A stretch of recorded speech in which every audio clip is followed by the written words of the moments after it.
This is working on my logo in Illustrator Part 1. This is an old file, 12 years old to be exact, and this Illustrator demo is a faithful recreation of my logo, which was done for the first time 30 years ago in hand-cut vinyl. So I hope that in this Illustrator version at least, I still do things the same way that I did them in 2008. If not, I'll point out when I've made a mistake or could have done something better. A lot of what I explain in this video, I may have already gone over with you several times. If so, well, everything bears repeating at some point. My logo may be more complicated than yours, but I wanted to document this so that you would see what this process of creating a logo in Illustrator is like. It's not hard, it just takes time and patience. I'm going to start off in Illustrator by bringing in an image that was created and scanned from a drawing that I did specifically for this demo. You will need a Photoshop file, a JPEG, or any other form of bitmap file to bring into Illustrator.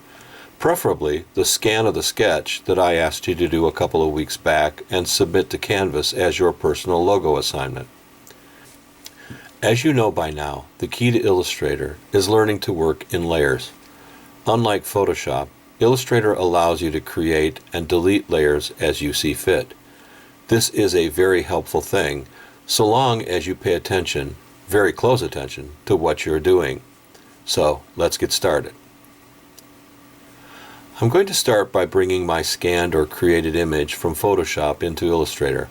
This will be a scan of the hand-drawn sketch that you made or an image you created as original art in Photoshop.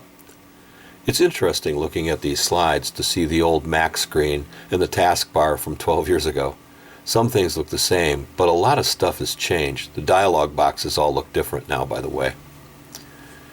Begin by opening Illustrator and naming the document. Set it for an appropriate height and width. In this case, I've chosen a landscape format because my original artwork will fit that the best. Hit OK, and your screen should look like this. Illustrator very often opens up with your scan very large. Make sure you adjust your work area size down to something that will fit your screen better.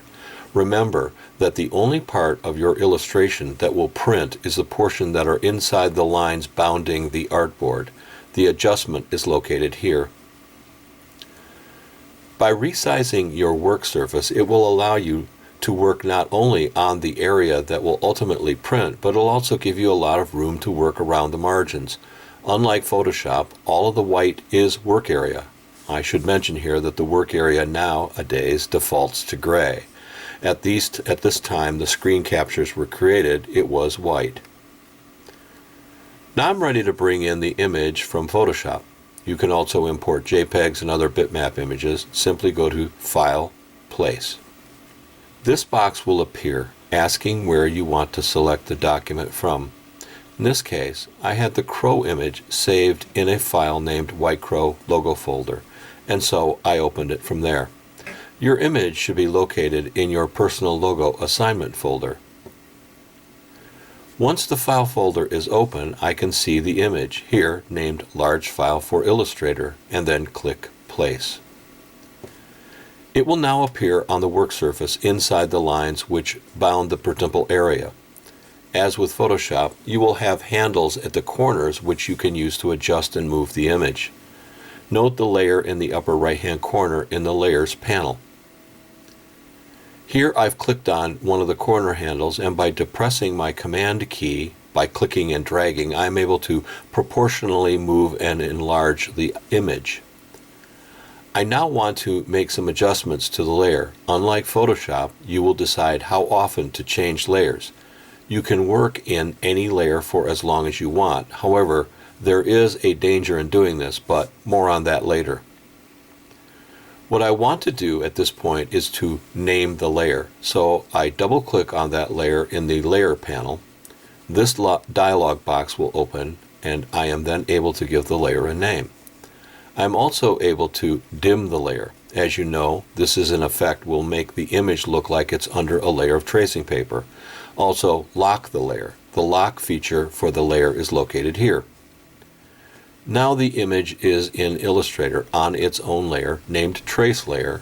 It is dimmed 50% and locked. This prevents me from doing any further work on this layer, which I won't want to do anyway.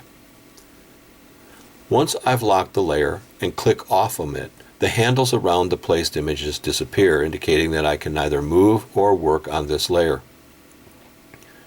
Now I'm ready to begin working in Illustrator, so I open a new layer. I do this by clicking in the icon in the lower right of the Layers palette. This should provide me with this dialog box. I try to be as descriptive as I can with my layer titles. As with Photoshop, if you don't properly name your layers, you can get lost pretty quickly. I've named this layer Outline, as that is what I'm going to be doing with the crow image. At the bottom of my tool palette, there are the two icons which represent both my fill and my stroke color.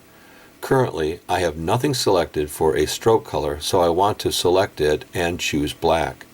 If I click on the stroke icon, it will come forward and appear to overlap the fill icon. If I double-click inside of it, the dialog box will open and I can choose a color from the color picker. I'll choose black, or as we know, the hexadecimal code is 6 zeros. I am now ready to begin drawing, but first I want to zoom in on my image. To do this, as in Photoshop, I use the magnifying tool. If I click on it, position it over an area in my image, and I'll want to enlarge and click, I will zoom in. If at any time I feel that I've enlarged too far, and it does happen, I won't panic. I just simply hold down the Alt-Option key and click. Each time I click, it will back out again. Notice how pixelated my Photoshop image is in the trace layer? Using the pen tool, I position my cursor over the portion of the image where I want to start, and click. I will see something like this. This represents what is called an anchor point. As you know by now in Illustrator, everything is controlled using anchor points, and drawing lines in Illustrator takes some getting used to. If you're drawing for the first time in Illustrator, straight lines are pretty easy. Simply put the cursor where you want to draw the line, and then to the next point and click, and the line will be generated between the first and the second anchor points. As I've probably shown you by now, drawing curves is a bit trickier. If you want a curve, simply place the cursor where you want the line to go, then click, and without releasing the mouse, drag. If you watch carefully, you will see two lines appear on either side of the anchor point. These are called handles. This is how I control the curvature of my line. First, however, I have a problem. Do you know what it is? I probably warned you about this already at some point, and in this demo I did this on purpose just to prove this point. My problem is that I did not deselect a fill color. I am doing an outline drawing and I don't want it to be backfilled with a color to begin with. The fill doesn't know which side of the line to stay on because I have not closed the shape yet. More on that in a moment. First, I need to deselect the fill by clicking here, just as I did when I selected the first color for the stroke, and use the icon with the red line through it indicating none. Had I left the fill set to black instead of none, as I began to work around and up the side of the tail and the wing, the fill would begin to obscure what I am trying to see in my trace layer. If I then click on a small icon just below and to the right of the fill and the stroke icons, I can eliminate the fill color for the moment, or until I'm ready to fill the outline. Remember, objects or drawings in Illustrator cannot be properly filled with a color until they are a closed path. That is, until the lines bounding it are complete all the way around. Until you have a closed shape, you cannot control where the fill color is likely to appear. Now I'm simply experimenting with the drawing straight from the curved lines around the edges of my object in the trace layer. Anytime I'm unhappy with a line that I've drawn, I can simply hit Command-Z, or I can also go to the top menu and hit Edit Undo. But the keyboard commands get to be routine after time. As you can see from these next couple of slides, some lines are relatively easy to create and others require a lot of work in order to get the pen tool to give you what you want. Again, don't panic. Anything that you can do can be undone quickly and saved.